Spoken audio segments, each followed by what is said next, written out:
I miss Yeah. it. Well, and in future, if you have to go back to it because I can just edit that out. So for Okay. that, let's record 15 seconds of silence and then we'll jump in.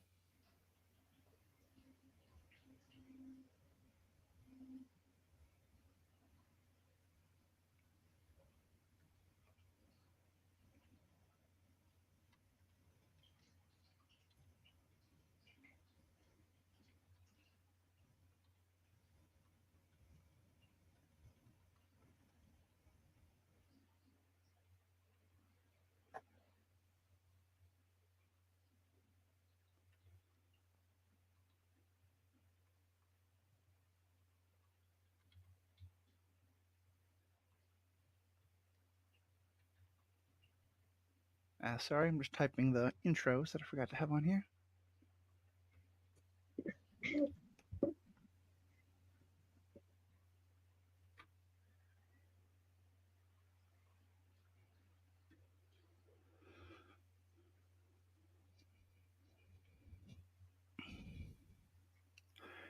Hello and welcome to this episode of the. Oh, hold on. This is not Star Wars Generations podcast. I should change that. There we go. Much better. Don't get me started on Star Wars today. I have some thoughts. Hello and welcome to this episode of the Superhero Ethics Podcast. Friends, you know that if we're talking about Superman, Jessica Plummer is going to be our guest. And I've been talking to Riki, who is also a big Superman fan, and he got me to watch the My Adventures with Superman animated show that's on Max. As always, animated DC is really hitting it out of the park. And for once, they've made a Superman story that I really like. And so I wanted to talk about the story with both Jess and with Riki. So first I'll say to you, Jessica, hello, welcome. How you doing? I'm good. Thanks for having me back. You know I love any excuse to talk about Superman. My pleasure, my pleasure. And as I've just learned, soon I'll be able, right now I just call you Superman superfan extraordinaire. Soon I'll be able to refer to you as published Superman author, Jessica Plummer. With a new book coming out in May, we'll have more about that in later episodes. And Riki Hayashi, my normal co-host. Riki, how are we doing? Good. I'm excited for this because shortly before I started watching this show, we had been talking about Superman just as part of a conversation.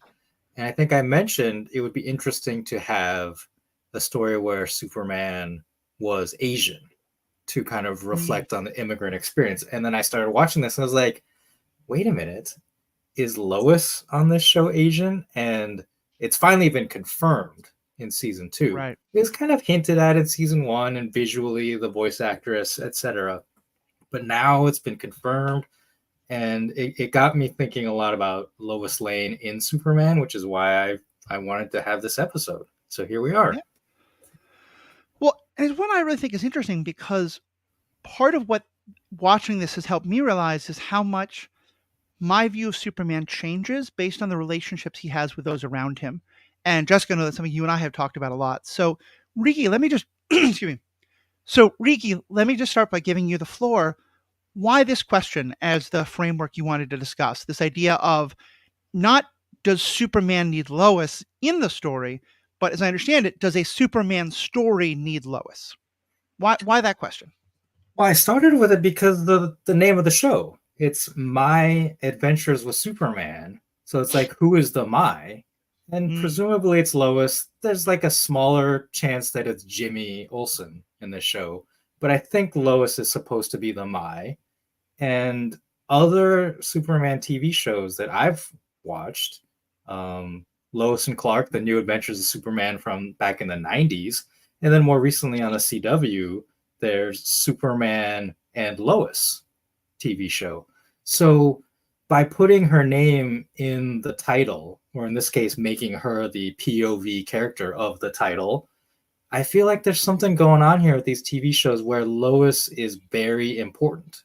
And to me, it also contrasts with the movies where I feel like Lois Lane unfortunately gets downplayed a lot for Superman. So that's why I want to, and having Jess here as the Superman expert to tell us more about all this, especially in the comics. Like, I'm a fan of the character, but Superman is probably like my third or fourth favorite DC comic character, so I don't know as much about him in the That's fair. comics. Well, luckily, I had to read 86 years of Superman history in a month last year for book research, so I'm ready. I have so many thoughts from everything you just said, Riki.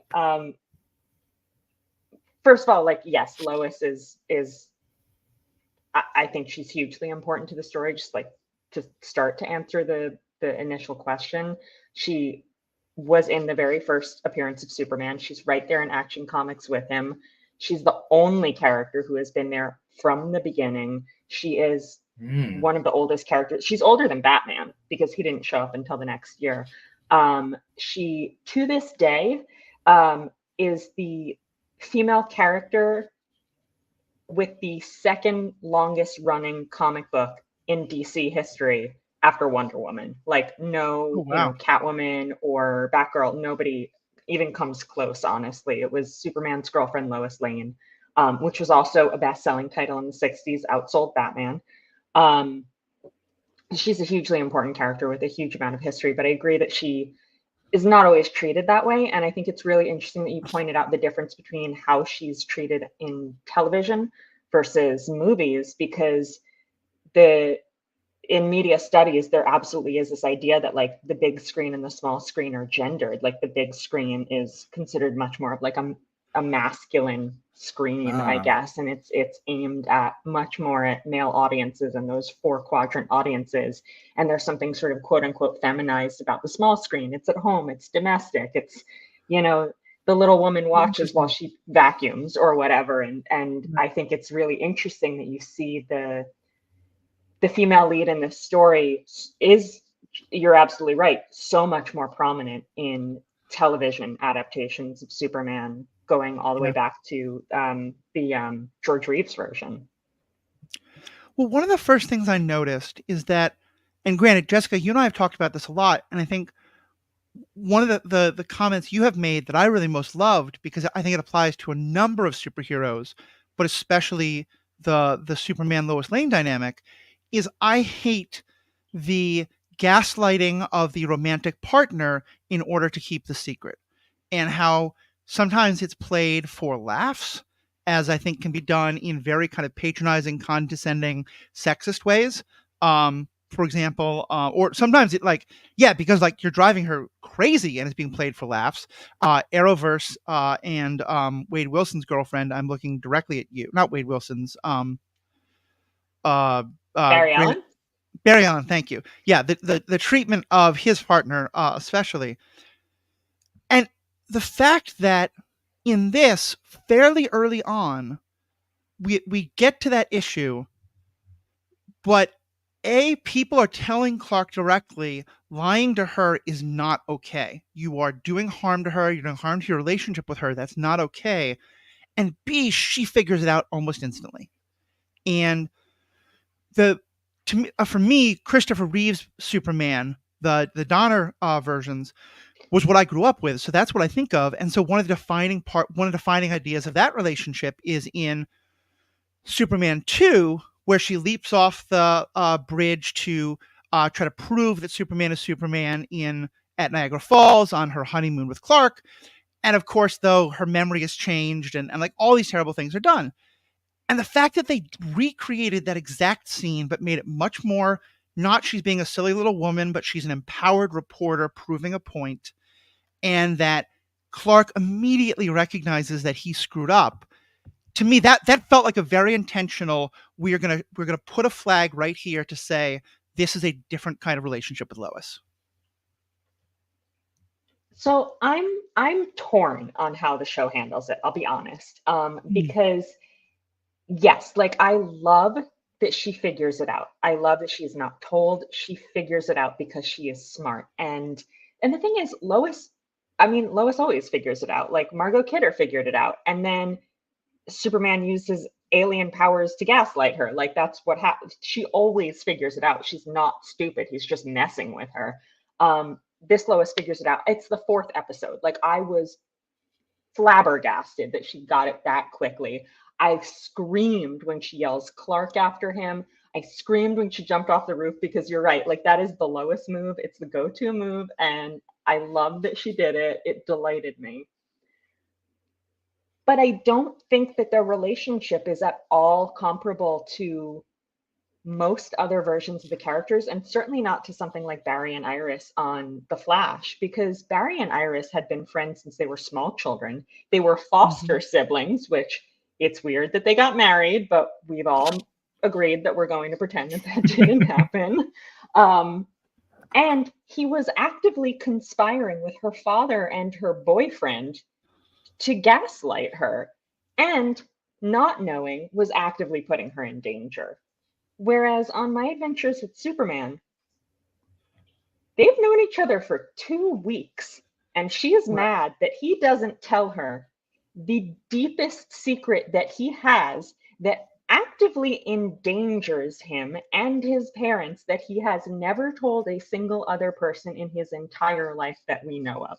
Jimmy doesn't know, and they've been friends for at least 4 years at this point. I mean, Jimmy does know, which is the other thing that is amazing, and I screamed at that too, because that is I've always in my heart wanted Jimmy to just know, and he just never mentions it, because as long as he doesn't say that he knows, he gets 2 birthday presents every year. Yeah, I wouldn't tell either. But I just don't think Lois and Clark's relationship is at the point where she's entitled to that information. They're not dating. They haven't known each other for very long. And she literally begins their relationship by lying to him and almost getting him fired on his first day of work. And she ends the season by lying to him again, by hiding the like ball of evil Superman that she gets from the League of Lois Lanes. And she's like, how dare you lie to me? I hate liars. And it's like, girl, that's all you do. So that's fair. That's fair. I love the idea.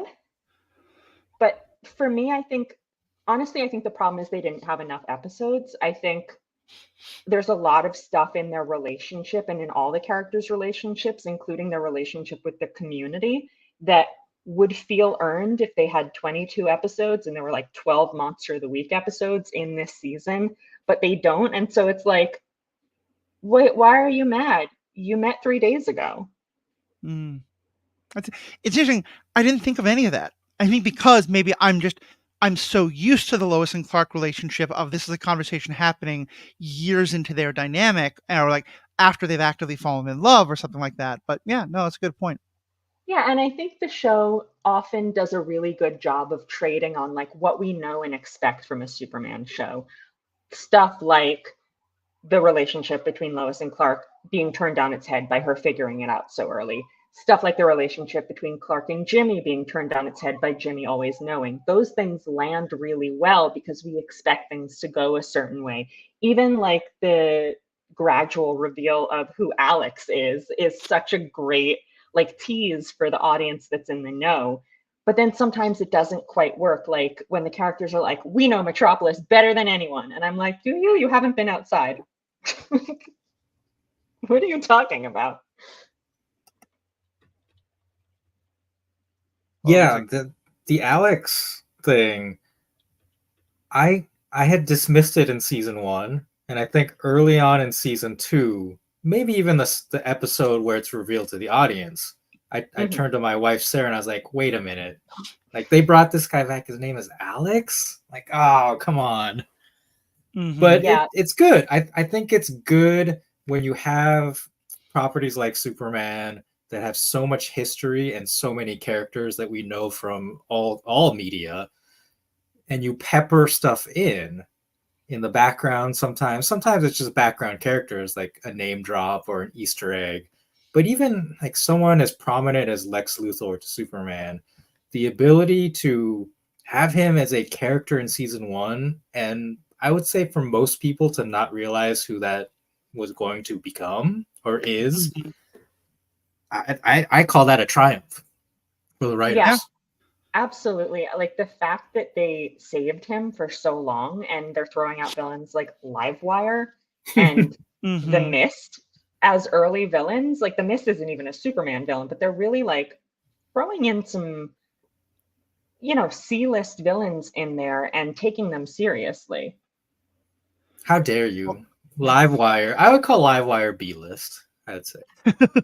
Well, I feel like Supergirl helped to elevate her a little bit more in like That's true. more of an A-list in the super pantheon, but for Superman himself, I would agree with that. Quick technical interruption. Andy is being thrown in here. Andy, can you listen if I don't add you to the stage? Yeah, I was hearing it. I was listening. Okay, cool. Yeah. We will kick Andy back out. Though, if you want to say something about Superman, please jump in. Andy is one of our One of my least people who favorite runs superheroes. Is that True to Story. stay on this? Does that get me booted automatically? That was Let's great. take a vote. Anyway. Yeah, I think that's really true. And I have a lot more to say about the relationship with both Lois and Jimmy. But Riki, to kind of take it back to your question, I think we're talking about the relationship, but the nature of your question was more about like, how do these relationships themselves shape Superman? Say more about that, because I think you're really onto something there in terms of how I see Superman, at least.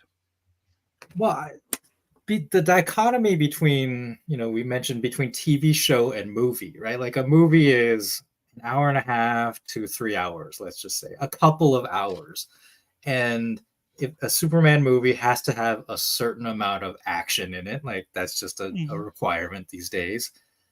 And I think the issue is that Lois to Superman is such an important character for like who he is as Clark Kent.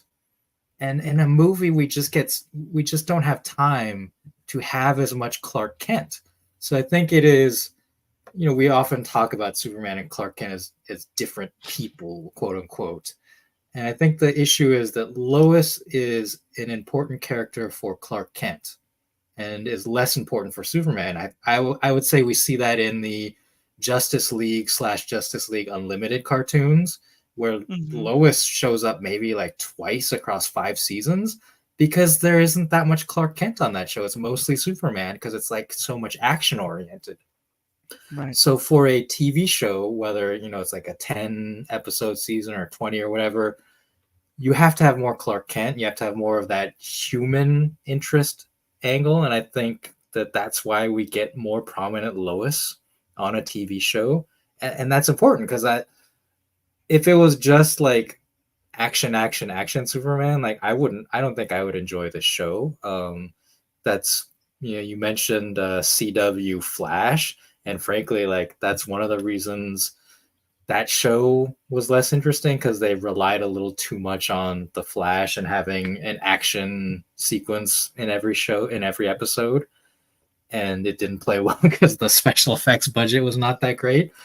So yeah, I think for a TV show, like Lois Lane is absolutely important because Clark Kent is more important. That's my thesis, I would say, is that this show has to be about Clark Kent as much as it is about Superman. Yeah, I co-sign that 100%. I think you're absolutely right. I would go further and say that the correct genre, or at least the best genre for Superman to be in, is a workplace romantic comedy, which is what Lois and Clark was, the 90s TV show, which I personally think was the best adaptation of Superman we've ever gotten. Politics of some of the actors aside. I was going to say, leaving that aside, the show itself is great. And I feel like, again, it's part of why TV works for Superman is because they don't have any budget when it's live action. And so you have to do stuff with Clark because you can't afford to do stuff with Superman. And I think that's good for them. I think it forces them to be creative. And obviously animation doesn't have those limitations. And I would say that, like you made the point about Justice League and JLU not really having much Lois or even much Clark. I would go one further. Superman the Animated Series has almost no Clark, and Lois is used kind of just as a reporter. Like that relationship is not very nuanced in that show. Which I love Superman the Animated Series, but I do think that it suffers. One of the reasons it suffers in comparison to Batman the Animated Series is because it doesn't dig into the character and his psychology and his relationships in the same way that the Batman TV show did. But yeah, I say workplace romantic comedy, and all three of those words are really important. It should be taking place at the Daily Planet. Like, we should see that setting a lot. It should be very much revolving around his relationship with Lois, and it should be funny. And My Adventures with Superman checks all three of those boxes. Yeah, I think this is really true. I think part of what this is helping me put my finger on is that I feel there's a very big difference between Clark Kent shows and Superman shows. And part of it is the questions that they're asking. And that a Clark Kent show, which is about Clark Kent, who occasionally moonlights as the Superman persona, is mostly about his relationships with other people and how he's defined by those. A Superman show is about the ethics of being Superman, where I feel like the main people he plays off of are not necessarily Lois and Jimmy, but now is Batman, or other people who have different approaches to being like the superhero or Wonder Woman or you know, whoever it is, or his you know, his enemies primarily, such as like Brainiac or Lex, or, you know, those who challenge him in those kind of ways. And especially for this show, I'm interested in Riki particularly, since there's one you and I have talked about. I watched some of these episodes with Mary, my spouse, and one of the first things she said when she was watching is this an anime? Because for her, at least, somewhat with the animation, but also just the style of the way the characters were relating to each other, it felt very much like that. And I don't say if I'd put it as anime necessarily, but this felt to me like a kid's show.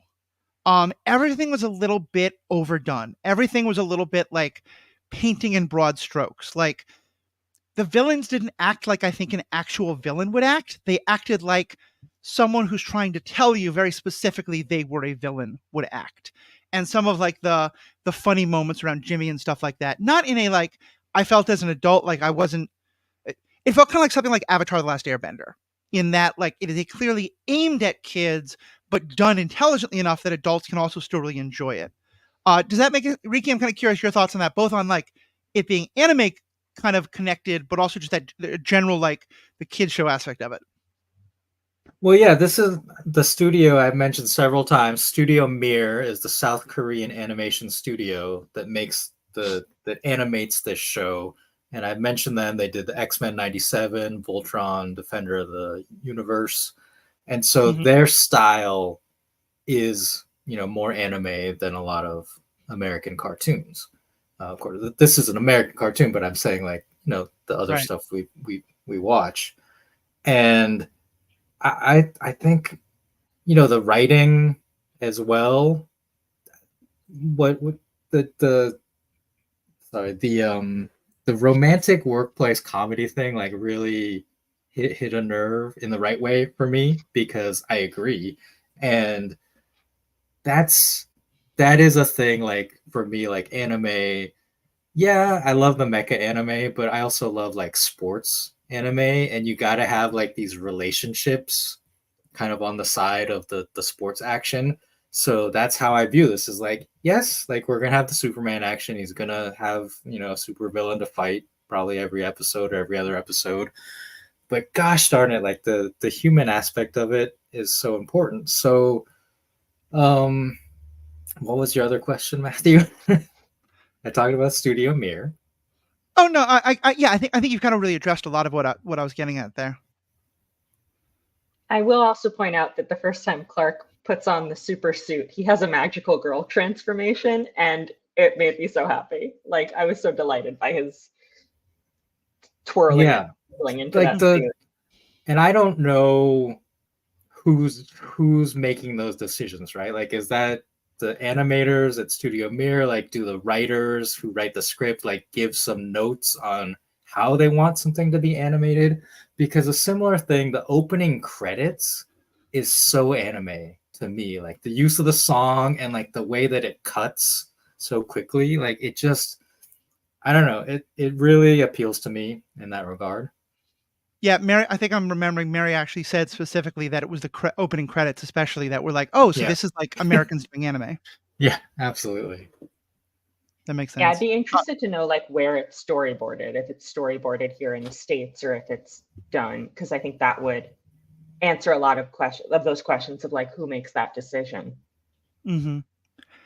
I'll also say, and I wonder how many people have the same experience, because I'm about to talk about how this show is influenced for me by a very, very different show that has a very different age relationship of who should be watching it. Have either of you seen The Boys? No. No. Okay. I don't want to say refuse, but I will not voluntarily watch that show. Yeah, it's It not is my not for style. everybody. It is not for everybody by any means. It is probably my favorite superhero show out right now, which says a lot about me. I believe that. Yeah. Well, here's my point. And my understanding is that it is a very well-made show, like well Yeah. written, acted, etc. So like I'm not criticizing the show or people who like it. It's definitely Not for not my everybody. taste. Yeah. It is a very well made version of a very particular kind of dish that not everyone loves. Yeah. But the reason I'm bringing it up is to give just a very basic idea of the show. Most of it's about these very cynical, very powerful people, and this one very nebbishy guy who is powerless compared to everybody and always scared all the time, but also incredibly idealistic and always wants to see the better of things, even though everyone around him is so cynical. And that character is played by Jack Quaid, who's the voice actor who plays Superman. Yeah. And Wow. so I have to imagine that for me, at least, that influenced a lot because, you know, most of the time, Superman is being played by people who have, the lantern jaw and the confidence that goes with that. And I've always sort of felt like, and maybe some of the other versions I would not feel this quite as much, like watching Christopher Reeve try to be awkward. Like, he was decent at it, but it still looked like an NFL linebacker who people would be throwing themselves at under any circumstances, glasses or no glasses, and let alone Henry Cavill. I think, Jessica, you once described him as like just the word handsome embodiment in human flesh. He just looks like a drawing of Superman. Yeah, like the idea of these people being as socially awkward as Clark is supposed to be always felt off to me in some way. Oh. Jack Quaid's voice, I think I associate with that kind of character, but also I just think his voice is perfect for that kind of character. In part because, I mean, he's maybe like 140 pounds soaking wet. Like, the man is not the Superman build, and I think hasn't lived the Superman life because of it. He is just the perfect actor for me, and I think make me feel like Clark Kent is a much more relatable character than I normally ever would. I disagree about Christopher Reeve, and I think back to there's a clip that often goes around and goes semi-viral every year or so, where I think it's in Superman 2, where Clark is about to tell Lois his secret that he's Superman. Oh, that's in 1? Okay. Yeah, and I knew the minute I was like, oh, I know this. He takes off his glasses and his posture changes, his voice changes, and he's talking as Superman, saying, Lois, I have something to say. And then he changes his mind or something, puts the glasses back on, shrinks back down, and then turns back into Clark Kent. Like, oh, I'm coming, Lois. Oh, that's fair. His acting is so good in that. Like, he is two different people right there, two different characters. So I understand what you mean about the size of a person. Like, you can't really get around that, like, to have the same person play both characters. But I think Christopher Reeve did credit to the dual nature and transformation personally. That's possible. I, as I've mentioned before, I lived in the building with a man, so I saw him in person at 3 years old. So he was a literal giant, which may have affected biggest man in the world. And my daddy sued him, which I had a lot of fun with in nursery school, but that's a whole other story. But anyway, Jessica, you were going to say.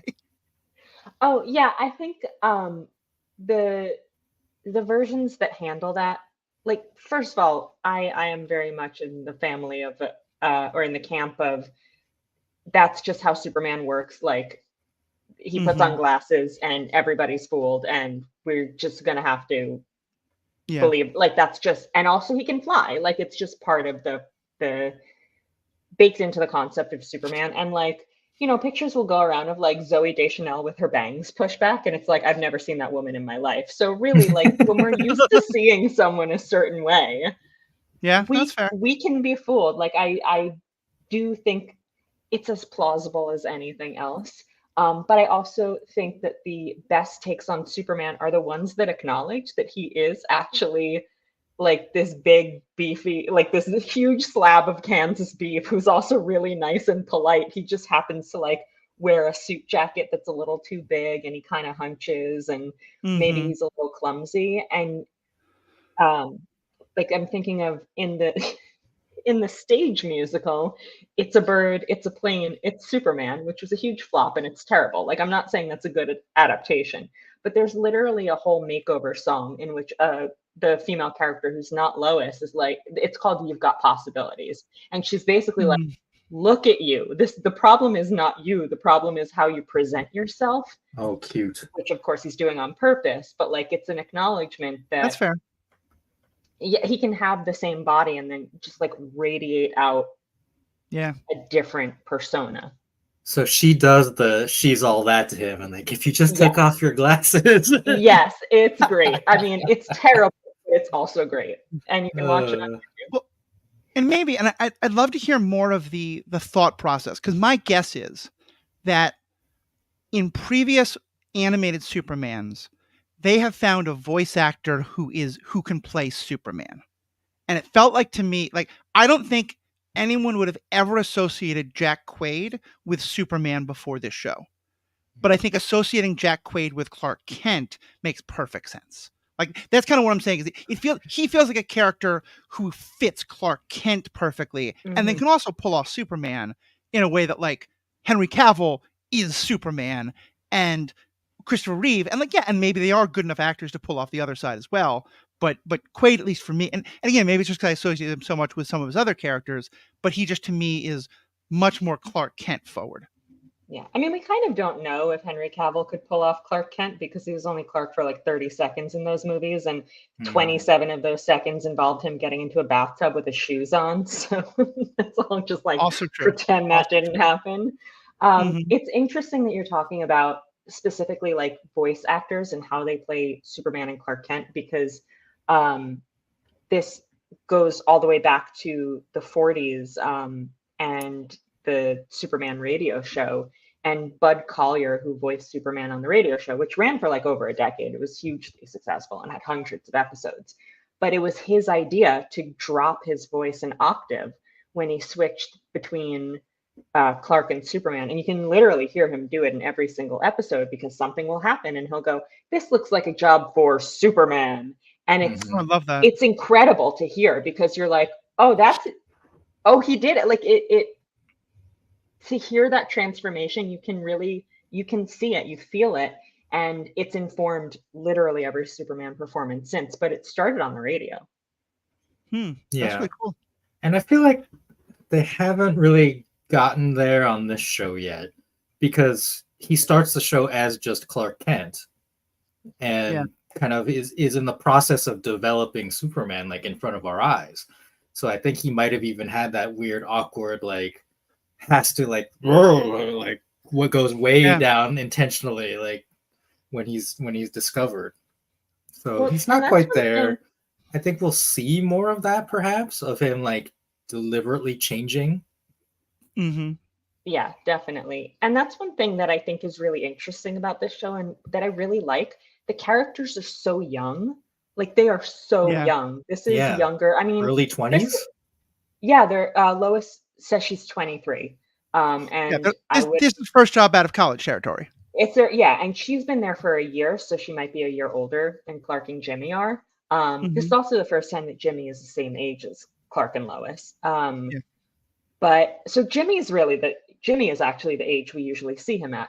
But Clark and Lois are so much younger than we normally see them. Like, even in the Superman movie, the Christopher Reeve one, he's 30. He's canonically 30 in that movie, because he's 18 when he goes to the Fortress of Solitude, and then he's just hanging out there listening to Jor-El for 12 years. Eating a lot of polar bears, I think. Like, there's not much protein up there. But who knows? Maybe those are the lost years where he goes to college and he dates a mermaid, which is what happens in the comics. But like, In every other take, you Haven't we have all a been there? Clark, right? Who doesn't date a mermaid in college? In every other take, you have a Clark who's like, he has like a gap year. He travels the world. He learns how to do what he does. He doesn't have any of that experience. Lois doesn't have any journalistic experience whatsoever. Yeah. And it can sometimes be like, sometimes I want to smack all of them and be like, go make copies and get coffee. You are interns. Stop it. When they go to but- that party Oh, and they're God. asking questions of all these rich socialites, Oh it's my like, God. oh no, that was so awkward. I will say, just from that perspective, one of my favorite comedic beats, because again, they could have oversold it, but they didn't, is when Jimmy now has his interns because of the Firebird project, and he complains to Perry about it. And like, I have never seen deadpan in animation done quite so well, but they It's so animated the good. perfect deadpan face, and I was like, "Yep, that's it." It's so good. But it also goes back to what you were saying, that like this show, I'm not exactly sure who the audience is, but like they literally have 10-year-olds. I'm sorry, Flip's 11, but children like working at the paper. We're supposed to take it pretty seriously. So I think Yeah. it's a kid-friendly show for sure. But going back to the idea of Clark and Lois being so young, I think it also like it's something that I try to remember when I'm like frustrated with them. It's like they don't know what they're doing. They are children. Give them time. Like, Right. I feel like Lois in particular, like she's kind of a maniac. She's always a maniac, but she's kind of earned it. And most of the time when we see her, she's like, it's like, well, okay, being completely unhinged has gotten you several Pulitzers, so go with God. And she's not there yet. And so when she does like bonkers stuff, and it's like, what are you doing? Well, I guess it's gonna get you a Pulitzer someday. Like she hasn't ripened, you know? Yeah, like when I think about the Christopher Reeve movies, and I think this is a little bit in some of the other versions, but especially in like Margot Kidder, Lois Lane, to me, you could put her into a Hallmark Christmas movie as the career-driven city girl who needs a guy in a plaid hat to teach her the true meaning of Christmas, and it would be a perfect fit. Like that's exactly the dynamic she has, where Christopher Reeve, Clark Kent, Superman, is the one helping her to like, maybe you can like open up to people more. I mean, very much the Hallmark Christmas movie dynamic. I want to say more about his relationship with Lois Lane, but I want to talk some about real quick on the Hallmark Go ahead. thing. It's funny that you said that because I have actually seen a post on social media where somebody was like, I want a reverse Hallmark movie where the corn-fed boy next door moves to the city and falls for a like fast-talking driven career woman, and somebody else is like Superman. Like it is a reverse Hallmark movie. And I was like, oh, that's why I like it so much. Because I am pro city and anti leaving it ever. Anyway, sorry, go ahead. As I look at my suburban wasteland, I understand. But though it turns out I like, space. But let me talk about his relationship with Jimmy somewhat, because you're right. It always feels in a lot of the things I've seen of, him and Lois are contemporaries of each other. She has Clark and Lois are contemporaries. She has much more journalistic experience, so she's kind of his boss and kind of pushing him around, and that helps feed some of the awkwardness. But then Jimmy is like this kid who they've kind of adopted, who hangs around with them a lot. I mean, he's 21, he's an adult, but like he, oh yes, Mister, Ms. Lois and stuff like that. Well, exactly. Sometimes he's a teen. It's really unclear. That's fair. That's fair. Here, though, like I would push back a bit even on what you said, Riki. I think it's intentional that My Adventures with Superman could be Jimmy just as much as it is Lois. Because we've had episodes that are about like where Jimmy was kind of jealous of, hey, you and I have this relationship that goes all the way back to college. Like there's kind of a trope recently of like the guy, his best friend, and his girl, and the three of them form like, the Scooby Gang. And that's what this very much feels to me. And that for Clark, the two relationships are very equal for him. And that they're both dealing with their complexities and their problems and stuff like that. And we're seeing a whole new set of them now with what role in season 2 that we'll get into in a different conversation. But what do you guys think of his relationship with Jimmy? Because it feels to me like, again, making them equals and making them like not even that they meet at the planet, but they were like, college roommates, maybe even like friends from earlier. that again, it really helps to humanize Clark Kent in a way that we don't normally get. Yeah, I mean, I love it. Jimmy has always felt a little underutilized. I think in the again, we're like, if we talk about movies, there often like isn't a Jimmy character, or there's just a cameo like in one scene with Perry. So having Jimmy Olsen be a fully formed character is, I think, secondarily important to having Lois here. And as for the contemporary, like same age thing, I dig that. We do have kind of like younger Jimmy stand-ins in the what were they called again? The News Kid Legion. Yeah. Which have we ever seen the Metropolis version of the Baker Street Irregulars? Because that's what it very much felt like to me. Have we seen those in comics? They go back to the 40s. I mean, I can definitely gush about the News Kid Legion because I'm so thrilled that they're in the show. But I do want to talk about Jimmy. But Riki, okay, I didn't want to cut you off. No, I'm good. Said, yeah, sorry. Yeah, no, I mean, we're still on the same wavelength. I absolutely agree. Like Jimmy has been really underutilized. You're right. Like he shows up for a cameo in every movie, and then Perry goes, "Don't call me Chief," and that's it. That's what he does. Sometimes he has a bigger role in a TV show, but not always. And sometimes he's a CIA agent. Sometimes he is a CIA agent. Like, what? Sometimes we have whatever the hell happened in Smallville with him. Like, who even knows? When he's been a linchpin of the Superman universe since, so originally he shows up as like a copy boy for like one issue in the 40s. We don't see him for a million years. He really became a major character in the radio show. And it took him a while to sort of establish that presence in comics, but he also had his own long-running comic book, Superman's pal Jimmy Olsen, and was like a huge character for the 50s, 60s, 70s. And adaptations, like modern adaptations, don't seem to know what to do with him. And I think that the show, like boiling it down to, he is Clark's best friend instead of like he has to be sort of this junior cadet character, but he is Clark's best friend. Clark needs a best friend was really smart. I think this is the best Jimmy we've ever gotten. Like there's no comparison.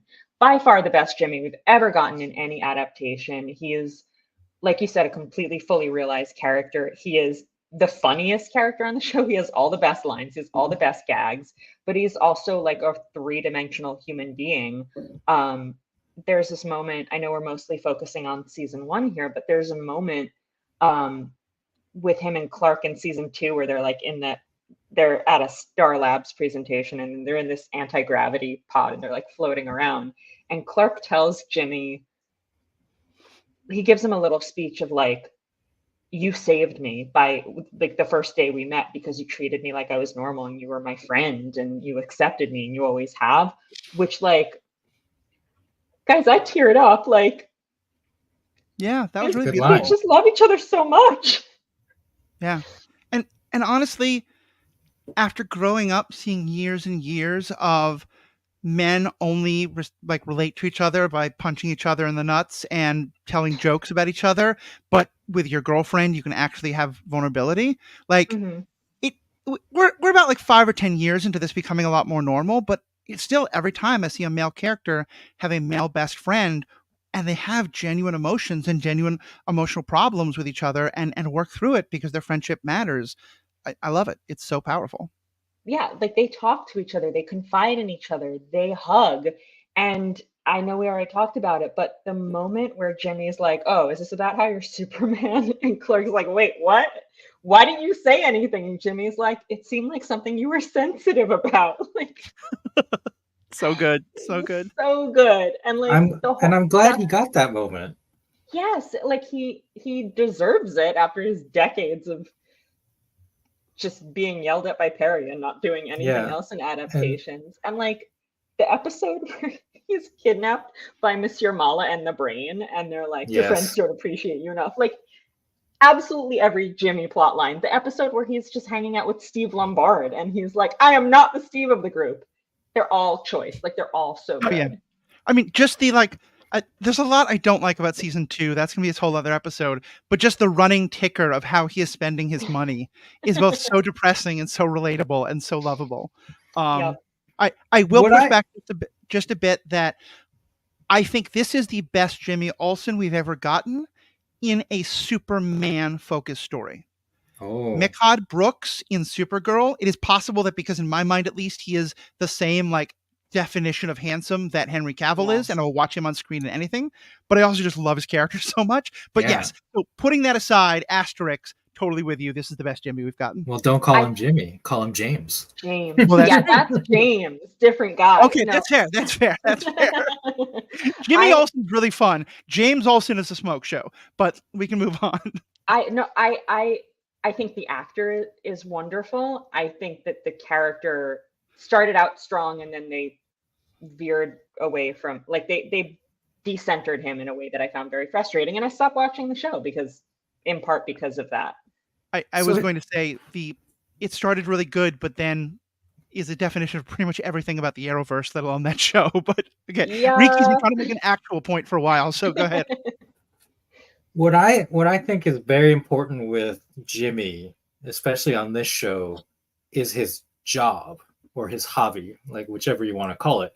Because traditionally, Jimmy Olsen has just been like an errand boy for Perry. He's been a photographer, right? In a lot of like the 80s, 90s stuff. Yep. And now, like in this one, he is an intern / errand boy, but like the important part of his character is that he's a podcaster, and that's what gets him the enormous wealth, and he becomes like the head of, as all podcasters have, as I think the three of us can. he becomes the head of like the Important Daily term. Planet's audio division or In something fairness, like that. He's more a YouTube creator than a podcaster. But that like photographer Jimmy is played out, I feel like, especially because like, are there still photographers? Yes, there are, but I feel like a lot of reporters probably take their own pictures because of smartphones too, right? Yeah. So I feel like this traditional Jimmy Olsen photographer kind of had to go away, and this replacement works for me, and like this is the way characters and properties like this have to evolve with the times. You know, like Matthew and I have talked about, what do you do with Magneto when, you know, the Holocaust is 100 years ago? At a certain point, like the stories and the characters have to evolve to fit whatever is like more relevant or plausible within your timeline and technology in this case. Mm-hmm. Yeah. No, absolutely. It's just like how I've always wanted Jimmy to just have known for a long time that Clark was Superman. I've been saying like he should be like at the forefront of whatever the Daily Planet social media presence is. Like he is that guy that Perry's like, I don't understand this. You do it. And he does, because Jimmy is a ridiculous human being and always has been, but he is also very tapped into Metropolis, and he's very tapped into what is trendy and what is like vital and vibrant and interesting to people. And that's absolutely something. I mean, he's also a conspiracy theorist, or is he? Like, he was right about aliens, and a lot of the stuff that they have him saying are Easter eggs. He's like, oh, there's mermaids. Yeah, there are. Clark dated one in college. Like, he's right, you guys. Everything he says is right. Oh, I'm convinced they're going to find the Sasquatch that he wanted to go on that camping trip, but where his friends, very rudely, I will say, ditched him. So rude. Yeah. He was right about Task Force X. Like, he's right. To me, the one thing about that throws me a bit is, because you're right, I think they've done a good job updating the show. But also, one of the core conceits of the show seems to be, because I think this was very true in the 40s and 50s, and for a lot of history, this is what we believed, is that the media is fundamentally good and fundamentally a good institution. Here I'm talking about, like, media can refer to like any video, audio project. I'm talking here specifically about like the reporter's news. That's a perspective that a lot of people on both sides of the aisle have very, very different views on today. And I appreciate that they're doing a little bit about the cynicism of some of it. Vicky Vale outside of a Batman property just feels entirely wrong to me, but that might be just my own biases. And they have Steve as kind of like the egotistical reporter. And like, I like Perry, so I don't want it to be from him, but at some point, probably maybe in a later season or something like that, or in just a different show, I would like to see more of the, like, where it's not just, I don't believe you, so I'm not going to publish your story, but our corporate masters have, what they want the media to say, and what you, Lois, or Superman is right, or Clark are writing doesn't quite fit that. Like, I don't want everything to reflect the modern day, but instead, like, the image of the newspaper media that this show is presenting is the one part about it that still feels very dated to me. Is maybe the best way to say that. Yeah, because who reads a newspaper? Is I mean, that's basically also what you're saying. True. But I think like that's why the Jimmy angle is important. That they're breaking into new media, Right. online. It is audio, Lois- right? Like he's Lois not doing. posts a I guess story, but, Steve like, does videos. Yeah. Yeah, But because yeah, they're like- definitely filming stuff. Yeah. Okay. Yeah. And yeah, like, I don't think there should ever be a stop the presses moment in this, because like it's just unclick a I button. mean, I think they should, like, somebody should, like, Lois should run in and say, "Stop the presses," and Perry's like, "What?" It's been online for 20 minutes. Who cares what we print? Yeah. That's fair. That's fair. So I think there's a couple other things we're going to follow up with in our members only section.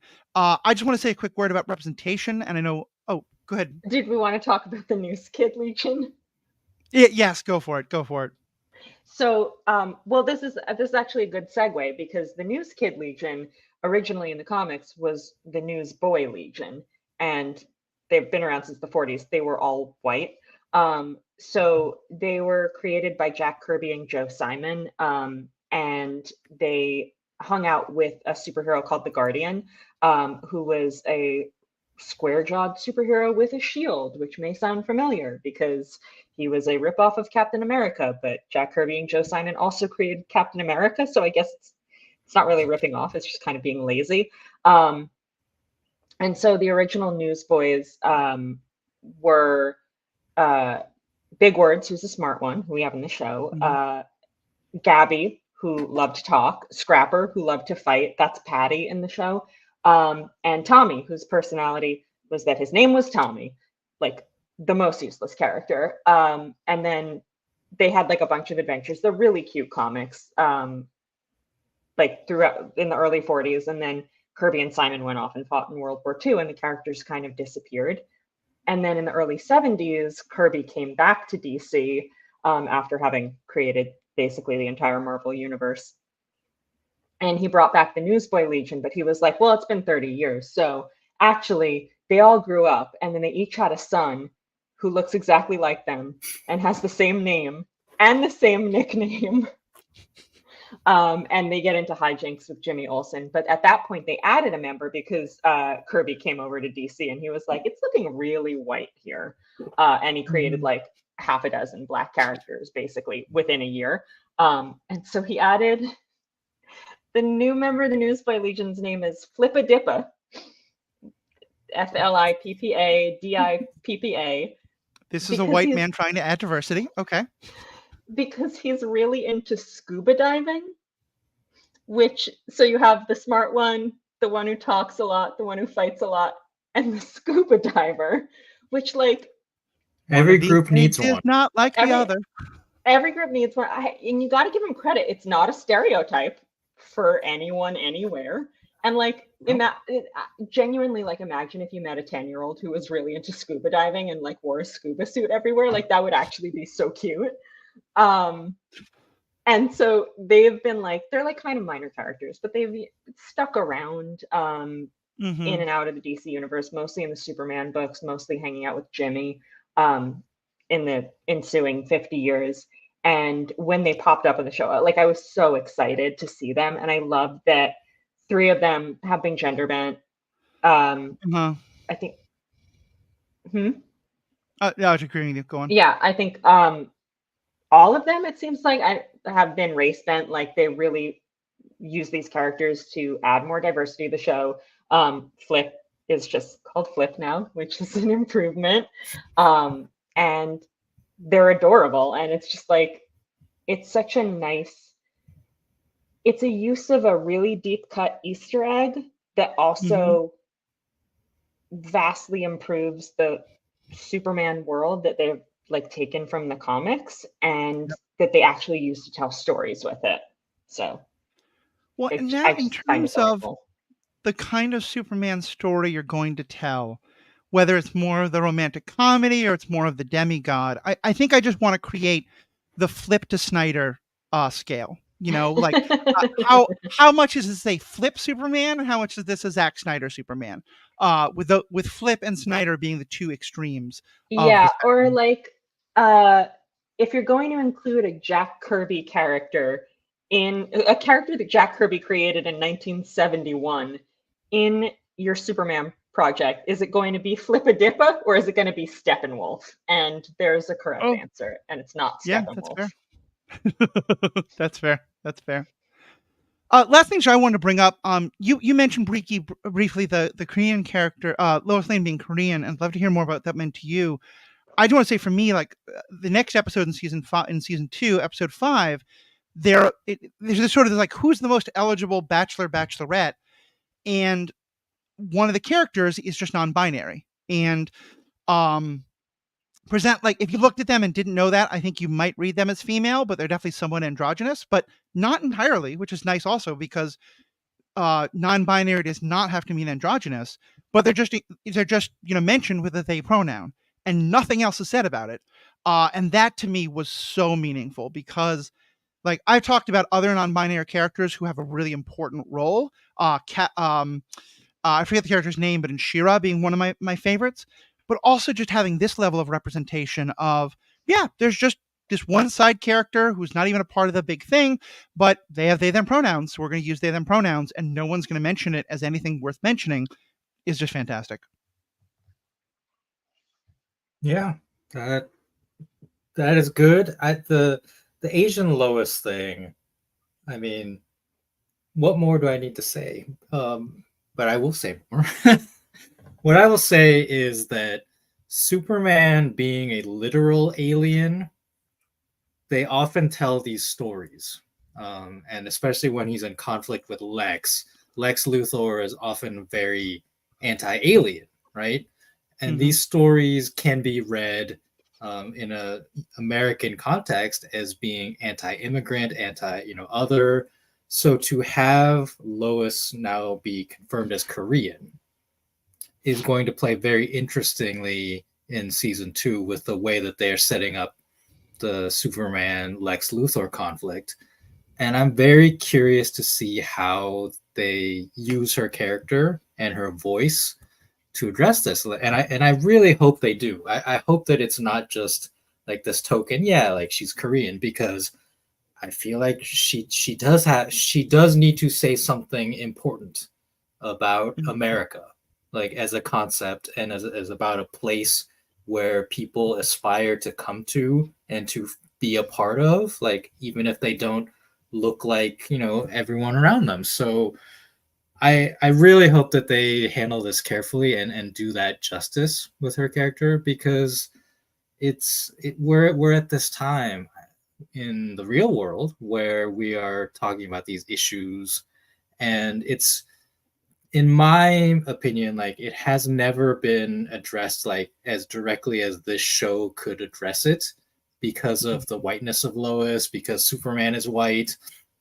And so to like have this parallel, and then to have like Jimmy Olsen being black, which we have seen more of. You mentioned the Supergirl TV show; he was black in that, and so I don't know when that happened, but it sounds like there's also been Asian Loises appearing in versions in comics. I'm reading about one called American Alien, which again, like that just kind of directly draws that line of literal space alien to alien, as we call them in terms of immigration. So I am like, I'm a little worried, but I am hopeful, and I'm going to put my faith in this team because of how they have handled this so far, and we'll see how it goes. And also, like, you know what, fans, like, deal with it, right? Like, I know there are always going to be people who get upset with something like this, but why tell the same Clark Kent, Lois Lane stories over and over, right? In the same way. And this is a way that you can have a character that of Lois Lane that still has a through line to the Lois Lanes of the past, and to tell a new, different story. Because, like, yeah, we shouldn't just tell the same stories. Yeah. No, I very much agree with all of that, and I think there's so much interesting about the immigration experience there to be talked about, and just on the fans get over it. I have to say, I think Asian Lois Lane, Korean Lois Lane specifically, followed directly in the next episode by the non-binary character is very intentional. Of the okay, we're gonna piss off fans already with this and have some of the idiots out themselves. Let's just do it twice, right in a row, because the fact that neither one of those things had been mentioned at all. There had been a couple of other I think one or two side characters had mentioned that I don't remember who, but there was some man who talked about his husband. I think maybe not Dr. Ivo, but someone who worked for him. There was definitely a man making reference to his husband in a way that was, again, very subtle, very not subtle, but there's definitely a kid that Clark rescues at one point who has two moms. Yeah, oh, that's yeah, true. That's true too. So yeah, no, it's been great. There was any of that. Go ahead. I was just going to say there was a graphic novel that came out last year called Girl Taking Over, a Lois Lane story by Sarah Kuhn and Ariel Jovelanos, who are both Asian, and Lois is Asian in that story. And I was actually at there was a book launch for it here in the city, and they were asked did DC push back on this, on making Lois Asian? And apparently DC said, no, that's fine as long as she has black hair. That was their rule. That was what their requirement, which is funny because that's not even consistent. Amy Adams does not have black hair, but I guess for the comics, that's their only rule. So, sorry haters, but Lois has black hair, so she is DC approved. Who do you think would have non-black hair for? Well, I guess they've already done it with Amy Adams, but I was gonna say because I also think of the dark hair, the black hair being essential to Superman himself. Yeah, you can't have a blonde Superman. That'd be weird. Yeah, I mean to be Aryan, which the two Jews creating him we're trying very much not to make. So anyway, I'm also hopeful for future stories, because now we have in a lot of the comics and the TV show, the other TV shows, Lois and Clark get married, they have kids, and then we get this next generation. I believe there's one comic right now that is Jonathan Kent, their son is Superman, right? And so as we get more stories with Asian Lois, in theory, we get stories where Asian Lois marries Clark Kent. Right. They have a half Asian, half Kryptonian kid who becomes Superman. So maybe I finally get my wish someday. Well, and that'd be nice, especially because most of the stories I know about Superman having a son, it's a clone that's been made for nefarious purposes, who he then adopts to some extent, not necessarily a biological son of him and Lois. So that would be nice to explore too. Yeah. Well, his clone, Superboy, Con-El or Connor Kent, his other biological parent is Lex Luthor. So right. Exactly. But I don't ship them, so I'm sorry. I think that actually, I take that back. I shipped them in Smallville. Smallville, yeah. They had a moment, but it didn't. Well, it didn't work out. Honestly, I feel like in My Adventures with Superman, Lex is clearly way more into Jimmy, because he's like, Jimmy, you gave me such great advice. Let's be best friends forever. I will also say, we're getting pretty off topic here, so I'm going to say this, let y'all comment, and then I'm going to pull us back to wrap up, and then we'll get to the bonus content. It is also interesting to me how now there's a couple of different aspects of the story that other versions had changed pretty dramatically, but now we've just kind of accepted that that's the change that we're mostly going with. To me, one of the ones that I'm most against is, for me, I want Lex Luthor to be Gene Hackman, not Jesse Eisenberg. I do not like the young, feisty kid Lex Luthor. And maybe this one will be better because I actively despise the one in the Snyder version. making him very similar to most of the Snyder versions. But when I saw that, I think I had a thought of, is this supposed to be Lex we're doing Jesse Eisenberg again? And I really hoped it wasn't. So, and you're looking at me like I think Jesse Eisenberg is the wrong name, but like there's two young male actors who, okay, it is Jesse No, Eisenberg, you're right. So yeah, I'm just putting that out there that I don't love young Lex, but we'll see where it goes. I mean, I agree with you that Jesse Eisenberg's performance is just different. It was different. just wretched. He made some choices. I don't agree with those choices. I don't want to watch Lex force feed. What was it? A jelly bean to a minion or what? It's just a weird performance. It's like a senator or someone. Yeah, it was so weird. Anyway, the Joker's a great character. Lex Luthor is a great character. Yeah, he tried to do the Joker. I'm like, you're Lex. It's a different guy. Yeah. But I'm fine with Lex being roughly the same age as Clark because that has a super long history. Like in the comics, I mean, it depends on the universe. It's been rebooted back and forth many times, but there's a long history of them growing up together in Smallville. Like that was not invented by Snyder, and it wasn't invented by Smallville. This Smallville TV show. So I don't really have a problem with it. My thing about Lex is I prefer him as a corrupt businessman who is a genius scientist, but like that kind of, I don't want him in like a power suit cackling maniacally. I want him to be like chairman of the board. And again, I think he's a very young Lex moving into that role. And I always got the impression of him like that him and the by the way, Amanda Waller is done so dirty in this show, and I'll talk about that in a different time. But to me, you're right. He's the corrupt businessman who gets rich helping people like Amanda Waller, who are actually afraid of Superman, and he sells the fear of Superman as a way of making money. He's not actually an anti-Superman zealot in the way that he's portrayed in this, which but we'll get. We need to do a whole episode on that because, like I said, like I'll just say the brief part of it. No, I'm going to hold off on it. I'll just say I agree with Lex.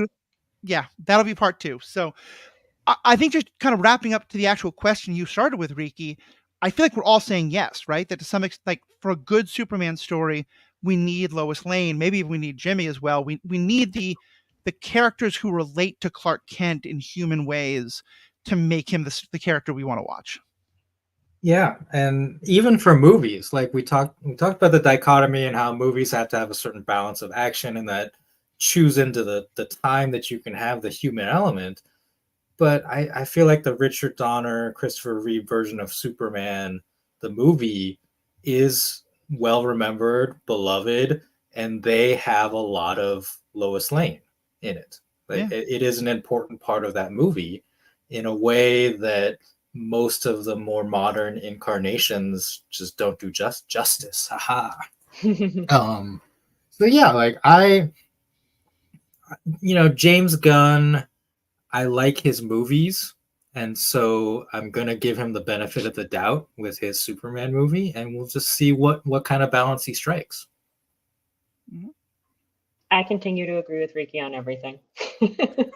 Sounds good. That's largely my perspective as well, although not always. So I think it's going to be me against the two of you when we discuss season 2, but we will in a bonus section have a few thoughts on 2 characters who Jessica and myself did not love the inclusion of or representation of that we'll discuss. But for now, Jessica, for those who haven't heard from you in a little while and want to remind themselves, other than a book coming out in May, where can people find your stuff right now? Well, right now I'm on the site formerly known as Twitter, as well as Blue Sky as Jess Plummer. And you can find my writing about Superman and other comics and books and such at bookriot.com. Cool. And of course, you can find all the ways to support this podcast on our show notes. Give us feedback. We'd love to hear what you think. We'd love to know what your ideas are. We really want to hear all that. And of course, you can become a member. We're trying really hard to update the audio for myself and some of my co-hosts and stuff like that. But the stuff isn't free. And becoming a member is a really great way to help support us, help us, improve the quality of the product that we're able to offer you, and also just help us keep the lights on and show your support. So if you can do that, please become a member. You get bonus content like what we'll be discussing in just a moment. But for everybody else, thank you so much. We have spoken.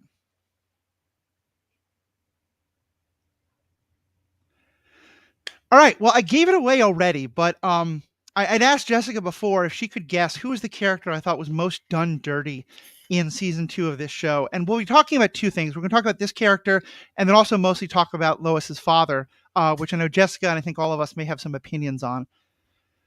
But it may be in part because I don't think Amanda Waller works and or is needed in a Superman story. I think what I love about Amanda Waller is her as a contrast to Batman. Because Batman is someone who's willing to say, I'm a little more paranoid than everyone else, and I'm willing to bend the rules a little bit in order to do the things that I think are right. And so the question you always have to ask is, but what if you go too far? And Amanda Waller, to me, is Batman going too far. As well as Amanda Waller is Batman with governmental authority and that kind of a thing. It like everything from her being kind of like sublimated in terms of her authority to others, to her being just kind of like rabidly anti-Superman without really justification, to her being like whispering self-affirmations to herself as though she doesn't know from the beginning that she's the most badass person who has ever walked through the DC universe. And I'm including Galactus and all those. I know Galactus is Marvel, but you know what I mean? Like, she would still win. Yeah. Jessica, what do you think of this version of Amanda Plummer? Amanda Plummer. Oh, sorry. We're not related. I've never met her, unfortunately, even though what do you think of my Amanda siblings Waller? and I do refer to her father as Uncle Chris. So, I mean, you and I think we've talked about Amanda Waller before for the Suicide Squad episode that we did. And I think we come at her from different perspectives. Like, I definitely don't think of her in the context of Batman. I was introduced to her in the original Suicide Squad comic back in the 80s. And that version of Amanda Waller, I mean, Batman, he shows up for a couple of issues, but it's not a Batman comic by any means. That version of Amanda Waller is much more human than the version that we tend to see now in both the comics and in mass media, like multimedia. She is absolutely someone who will make the hard choices and do things that are ruthless and occasionally horrifying in service to the greater good. Like she leads a squad of supervillains who originally they had like bomb collars and now they have bombs implanted in their heads. And if they don't listen to her, she kills them. And if they do listen to her, she sets them free and they go kill other people because that's the deal that they cut with the government in order to do the things that regular superheroes won't do because they're in a real gray area. And like, that's all very dark. But she was still someone who had reservations about certain things. There were lines that she would not cross. There were things that she did that she later regretted, or she worried about the kind of person that made her. There were people who were worse than her.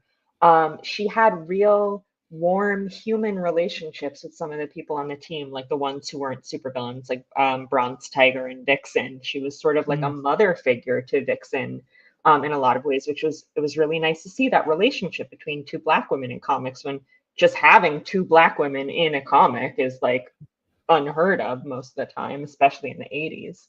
And it hasn't even been gradual. In the past, I would say 10 years maybe, DC has really ramped up this idea that she is the most evil person who has ever existed ever. And like literally they're starting an event on Tuesday, like this, as we speak, this coming Tuesday, they are launching an event called Absolute Power in the comics, in which Amanda Waller is the villain, and she's trying to destroy all superheroes. Like earlier this year, she tried to kill literally thousands, if not millions of people to discredit superheroes. The idea of her operating for the greater good is like, it's gone because she no longer has any idea what the greater good is.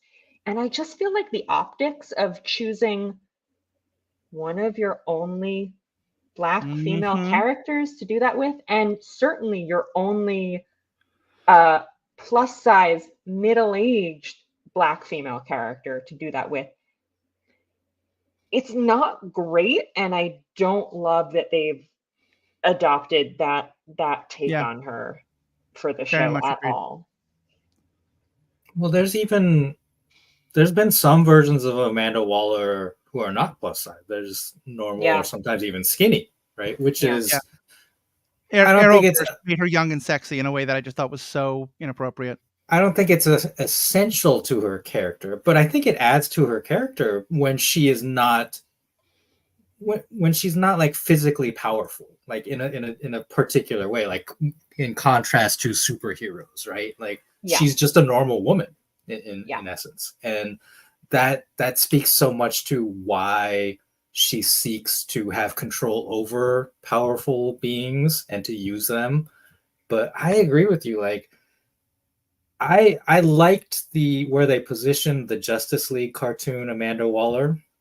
I felt that she was believable, and what she was trying to stop was believable, because in that cartoon, the Justice League had a literal like space laser in orbit, and it's like that's not right. Like I agree with Amanda Waller that that's not right. The methods she chose to use were also not right. But now, even in this show, I feel like a lot of her characterization in My Adventures with Superman is has borrowed from traditionally what has been Lex Luthor's kind of positioning against Superman. And now that we have Lex, I'm assuming that he's going to betray her and she's going to become more sympathetic, I guess. Does that seem like where this might be going? I don't know. I mean, I definitely agree with both of you. And I should say, and this might be again because I come late to the story, I think of Suicide Squad as much more in the Batman side of DC than in the Superman side, in part because some of the characters in it, especially Harley, are like started as Batman villains, but also just in terms of like the mindset. But but I very much agree that idea of her as she does have the same. She's the Saw Gerrera in a lot of ways for people who know the Star Wars universe. She has the same goals, but in not only is she willing to go far, but she to me very much represents what I am in terms of she will never believe that just because a person has never done a bad thing with the power that they have, that means there's no reason to have a protection in mind in case they do go bad. One of my favorite episodes, and I forget if this is in a Justice League or Batman the Animated Series when it's starting to lead into the Justice League, but there's an episode where it's discovered that Batman stores kryptonite. And Superman is very mad at him, and most of the rest of the Justice League is mad at him. And Amanda Waller is the one person who's like, of course you store kryptonite. Like, right? If the only thing we're dependent on to save our planet is Superman not having a really bad day and stopping to being the good moral person he is, like, we're doomed. We have to have kryptonite. And that to me is very much the kind of what I want as the Amanda Waller. And yeah, I just hate what they're doing with her here of making her, like you said, evil McEvil pants, personal ambition. She has this personal rivalry with Sam. And just her whispering these affirmations, to me really kind of disempowered her in a way that I hated. Yeah, she's just a one-note character. I mean, the other thing about Amanda Waller in her early days, like her backstory was like she and her family lived in the Cabrini Green housing projects in Chicago, and her children were killed. Like most of her children died. I think she had 3, and 2 of them and her husband were murdered from the violence that was happening. And she was like, well, then I'm going back to school and I'm getting involved in government and I'm working my way up and I'm changing things. And she grew, like she became increasingly cynical as she did that. But like, this is also one of my all-time favorite Amanda Waller scenes is she's like talking to the president, who at the time that this comic was published was Ronald Reagan. So that's who she's talking to. And she says something, she's telling him about this. And she mentions that her family was helped by social services. And she says, you remember what those are, don't you, Mr. President? And it's so good. I love that. Nice. And like now she's just a Republican. Yeah. Last thing I'll say quickly about her, and then let's talk about our other favorite character from season 2. I said at one point, you're right, that in the Arrowverse she's presented as young and sexy, which we don't love. What I should have said though was conventionally sexy, because I think part of what I also love about her character is like she is a black large woman who is imposing and is not young, but still holds an incredible amount of personal magnetism.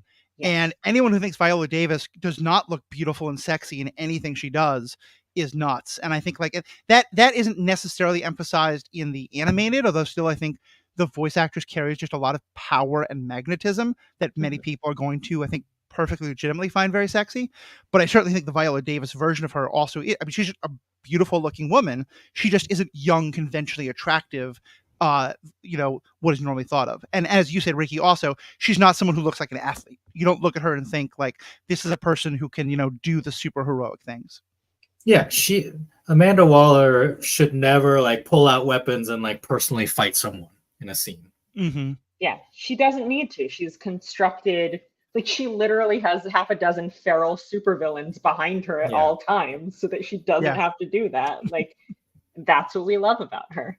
I also just want to say, I think it's good that on this show that they named it Task Force X, which is just another name for the Suicide Squad, but that seems intentional to distance themselves from using that word on a kid's cartoon, but also to distance it from the movies, which have become very well known. Right. I agreed. Yeah. So, Jessica, who's the character who you really love and are so happy with their portrayal in this particular show in season 2? I mean, I will say, it's Sam Lane. It's completely accurate to the comics. Like they haven't changed anything about his portrayal, and that he's the worst all the time. He's the thing that I find infuriating about him is I'm glad we're talking about him with Amanda Waller, because he's just as bad as she is. Like there is nothing she has done that he didn't also do. And especially like spoilers, but in season 2, when he's so horrified that they kidnapped and tortured and experimented on civilians, I'm like, Sam, buddy, I was there in season 1. You did that. Like when they capture Intergang, which is a group of 3 like teenagers or early 20-something kids knocking over a bodega, he's like, well, I guess I'm going to throw you in a pit without a trial and like shock you with electroshock collars until you agree to presumably work unpaid to kill someone for me. Like the lines that he is willing to cross are exactly the same as Amanda Waller's, but for some mysterious reason, the man is being presented as potentially a redeemable character who we're supposed to want the other characters to have positive relationships with, whereas the Black woman is being treated as completely irredeemable. And obviously Sam is a man of color in the show. Usually in the comics he's a white man, which just gives him a further leg up in the privilege rankings of he can do the worst things. Like in the comics he literally commits genocide against Kryptonians. Like he kills thousands of Kryptonians, including Supergirl's mom. And Lois and Clark still, John's middle name is Sam. Like they still name their son after him. What's wrong with you? And like, I love everything you just said. And it says a lot about this character that all of my objections to him have nothing to do with what you just talked about. One theme that I have started paying a lot more attention to, and I admit this is, I have a very uncomfortable relationship with my father. We've gotten to a better place, but like he was abusive when I was young, and there's a lot of hurt and things like that. And at one point in my life, being able to take, actually, I don't want to make this personal, so I'm going to cut all that out. I'll try that again.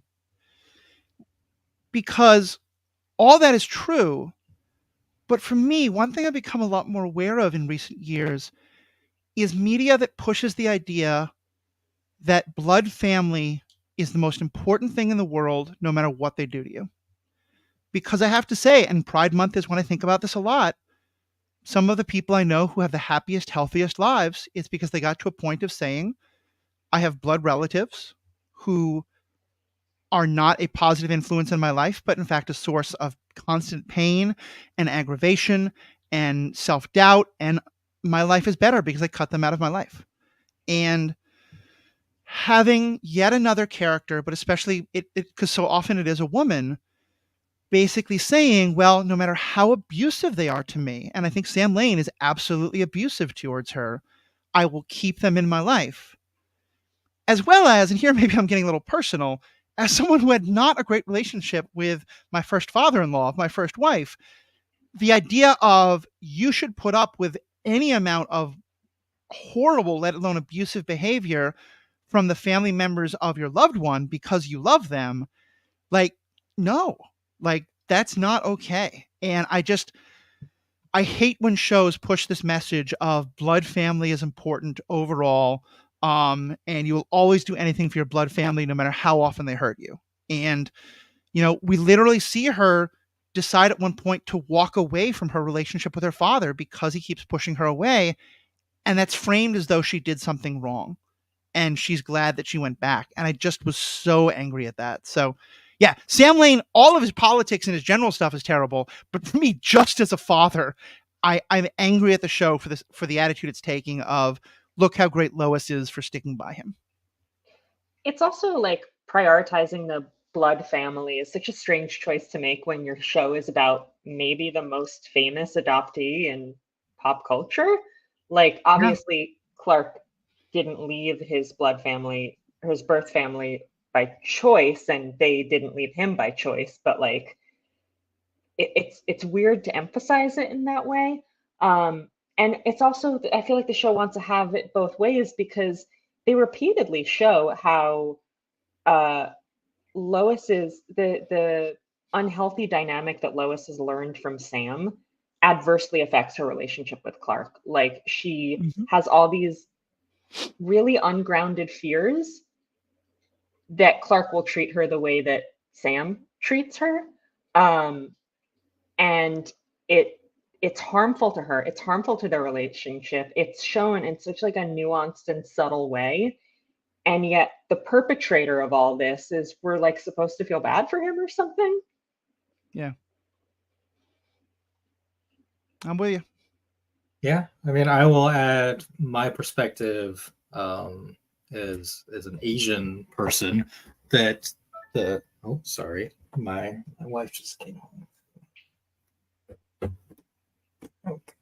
All right. So yeah, my perspective as an Asian person, the scene, what was it, the Thanksgiving episode where he is invited to the Kent's Thanksgiving dinner and meets Clark for the first time and is very disapproving. And that aspect of like Asian culture, like having an immigrant family, and then when you choose to have a relationship with someone who is not of your race is like a critical moment oftentimes for immigrant kids in the United States. Is like kind of like, it feels to you personally like you're rejecting your culture, and sometimes like the parents project that kind of feeling onto their kids. So like that moment in that Thanksgiving episode, I was like, ooh yeah, I'm feeling this heat. That's fair. It's funny when you said that. Years and years ago, I saw the movie The Joy Luck Club and read the book, and I think both are quite good. I know we're like one of the first movies really about Asian Americans in terms of like, mainstream American cinema. And there's a scene of where one of the people in the movie is dating a white guy, and he comes over and like just pours soy sauce all over the white rice that's been set out. And it's just this, like, everyone in the family is like, oh my God, what have you done? And I don't know why that because it is just so disrespectful of her and her family. And so somehow that just came to mind as he said that, completely unrelated, but there we go. Now that I've killed the conversation with my non sequitur. All right. I think it's about time to wrap up. Any of the last comments on this? I'm so excited to see where it goes. And as I've said many times on this show, Supergirl is my favorite character, and she's finally here, and they're doing something really new and interesting with her. And I'm also excited to see where that goes. So maybe the show will redeem the lack of Kara Jimmy endgame from the Supergirl TV show. That's all I'm saying. That's fair. I will say I was literally in the midst of typing something in our group chat about I can't wait to discuss Kara's big day. Like that kind of like, a kid's show idea, like, so-and-so has a big day of adventures in the city. And then she turned, genocidal robot lady. And I was like, oh, okay, maybe this is a different story we're telling. Still a big day, though. It's still a big day. She ate those hot dogs and ice cream like nobody else. So, all right. Thank you both so much. To our members who are listening to all this, thank you all so much. We have spoken. All right. I have a very hungry spouse, so I need to run, but thank you both so much. I'm going to hit end stream and it